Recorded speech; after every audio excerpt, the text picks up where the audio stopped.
곽종근이가 그 눈물 찔찔 짜던 특전사령관이요. 이자가 지가 가스라이팅을 당했다는 거예요. 가스라이팅 도대체 누구한테 당했는지 한번 봅시다.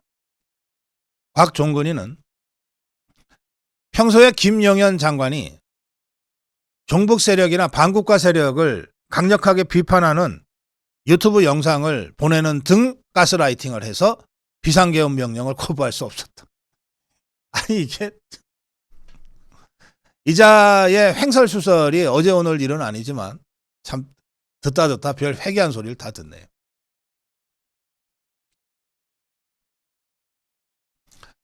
성일정 의원이 곽종근이가 야당 의원들로부터 가스라이팅 당해서 회유됐다는 정황을 확인했다고 추가로 폭로했습니다. 김현태 707 특임단장의 진술에 근거한 주장인데요. 당시 면담에 배석했던 김현태 특임단장은 박범계가 곽종근을 향해서 야 이미 대세 기울었어. 너 살려면 지금 말해야 돼. 민주당에서 챙겨줄게. 라고 회유한 것이 사실이다. 변호사 지원하겠다는 말도 했다. 이렇게 주장하면서 707 특임단장이 회유라고 느낀 이유가 뭐냐고 성일종이 묻자 박범계가 여러 번 아니 사령관이 아까 그렇게 말씀했잖아요 라고 되물었다. 박범계가 자신이 적은 메모를 기준으로 알려주고 내가 알려주는 대로 대답해라는 식으로 면담을 이끌어갔다. 그때는 박범계가 저렇게 얘기하니까 이 사령관이 아까 한 진술하고 뭔가 좀 착오가 있었나 헷갈리나 보다 이렇게 생각을 했는데 만약에 박범계가 계속 그런 식으로 강요한 것이라면 오히려 곽종근이가 박범계로부터 가스라이팅을 당했을 수도 있겠다는 생각을 지금은 하고 있다. 김현태 707 특임단장이 이렇게 성일정한테 얘기를 했다는 겁니다. 정황상 누가 곽종근이를 가스라이팅 했겠습니까?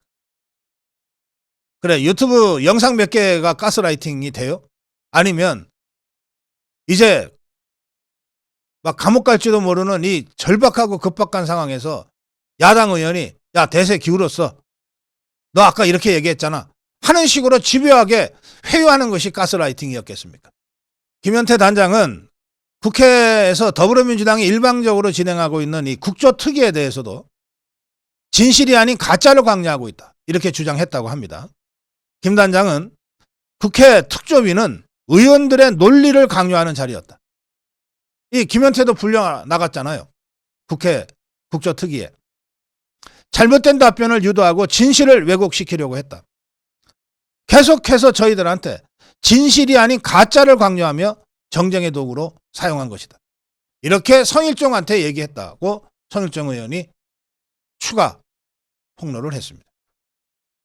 자, 곽종근이는 과연 누구한테 가스라이팅 당한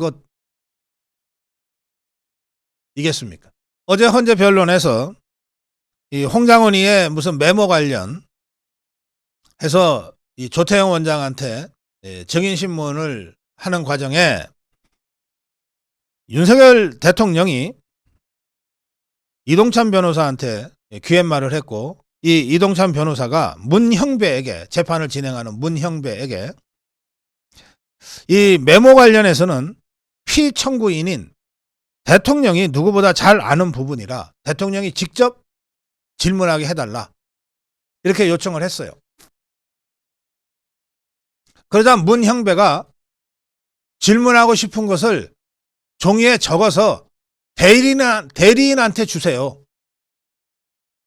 그러니까 대통령의 직접 질문을 거부한 겁니다. 그러자 윤석열 대통령이 마이크를 앞으로 당겨서 대리인한테 적어라 할 문제가 아니고 제가 본인이 좀 직접 물을 수는 없게 돼 있습니까? 규정상. 헌재 규정상 본인이 직접 물으면 안 되게 돼 있냐. 그러자 옆에 있던 이 김계리 변호사가 규정의 근거를 보여주십시오 라고 문영배한테 재차 요구를 합니다. 그러자 문 형배가 법적 근거 소송 지휘권 행사다.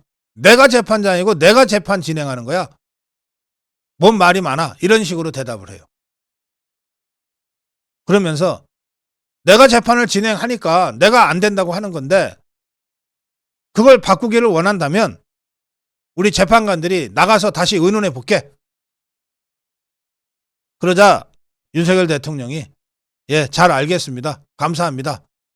이렇게 하고 직접 질문을 자제합니다. 그래서 변호인들이 대신 질문하는 것으로 진행이 됐어요. 이게 대통령의 질문권을 문영배 이자가 원천 봉쇄해 버린 겁니다. 그걸 바꾸길 원한다면 저희가 나가서 다시 논의해 보겠다. 라고 했을 때 그럼 나가서 다시 논의해 봐라 했다면 잠깐 나갔다가 다시 와서 우리 다시 논의했는데 안 된다 했을 거예요. 이런 일이 한두 번이 아니었기 때문에 윤석열 대통령이 문제 제기를 했다가 문영배가 그렇게 나오자 알았다. 그러고 재판 변론이 속개가 된 겁니다. 아시아투데이는 이 문제까지 포함해서 헌재는 윤석열 대통령의 반대 신문권을 보장하라는 주장을 사설로 썼습니다. 자, 헌재가 대통령한테 불리한 진술을 수사기관에서 이미 한 사람들을 증인으로 부르지 않고 해당 조서를 탄핵의 증거로 삼겠다고 하고 있는데 그러면 이미 대통령한테 불리하게 검찰에서 진술한 이 조서가 대통령의 반대 신문을 거치지도 않고 바로 증거로 채택하는 이 황당한 일이 지금 진행되고 있다. 헌재에서. 그럼 과연 헌재는 피청구인인 당사자 대통령의 반대 신문권을 보장하지 않고 재판을 해도 되는 것이냐. 지금 헌재의 주장대로라면 홍장원이나 곽종건이의 검찰 조서도 헌재 변론에서 다 뒤집어졌지만 검찰에서 이미 엉터리로 진술한 조서도 증거 능력이 인정이 되니까 이자들이 굳이 증인으로 출석하지 않아도 되고 증거로 채택됐는데 뭐하러 다시 출석하냐 말이야.